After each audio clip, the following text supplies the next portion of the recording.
গাছ উড়ে নিয়ে ধর ধর ধর ধর ধর। এভরিওয়ান, আমরা এখন আসতেছি মাছের যে আমরা পাতনগুলো পেতে গেছিলাম, মানে যে টোপগুলো দিয়ে গেছিলাম, সেই বসিগুলো চেক করতে আসছি আমরা এখন, যে আসলে এতে কিন্তু মাছ টাছ বাঁচছে কিনা। এটা একদম ফাঁকা, এখন ওটা আরেকটা চেক করবো। এখানে একটা মাছ পেটেছে আমার মতো তো মনে হচ্ছে, মাছ ধরার সম্ভাবনা আছে।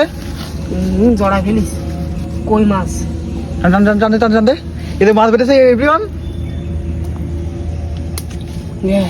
ঠিক আছে, গাছ শুধু উঠে নি, গাছ শুধু উঠে নিয়ে ধর ধর ধর ধর ধর। ধরেছিস?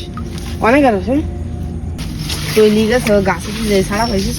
আরে দুর্ভাগ্য হতো এভরিওয়ান, আমার সে মাছটা বের হয়ে গেছে। একটা মাছ আমরা পেয়েছিলাম, আমার মতো মাছ পেয়েছি একটা, দেখা যাচ্ছে এখানে। এই যে মারা গেছে, মারা গেছে। দেখ এখন মাছ পেয়ে গেছে, এখানে কঙ্কাল হয়ে গেছে মাছের, একদম বোঝা যাচ্ছে এখানে, আপনারা দেখতে পাচ্ছেন। এই যে আমরা মাছ পেয়েছি একটা এখানে, বাকিগুলো আমরা চেক করবো। আমরা যেগুলো ফেলছি এখানে সব বসেগুলো আমরা চেক করবো এখন এক করে।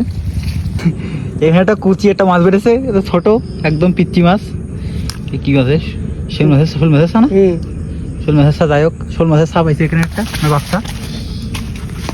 এখানে আজকে এই পর্যন্ত, আমরা কালকে আবার এখানে টেস্ট করবো। আজকে আমরা 4টা বসি দিয়েছিলাম, কালকে আমরা অধিক বসি দেবো, প্রায় 10-15টা মতো। তারপর দেখবো আমরা রেজাল্ট আমরা কী পাই। আজকে মাত্র 3টা মাছ পেয়েছিলাম, তোমাদের একটা ছাড়িয়ে গেছে। তো অবশ্যই আমার পেজটি ফলো করে দিন এবং চ্যানেলটি সাবস্ক্রাইব করে দিন। দেখা হচ্ছে পরের ভিডিওতে।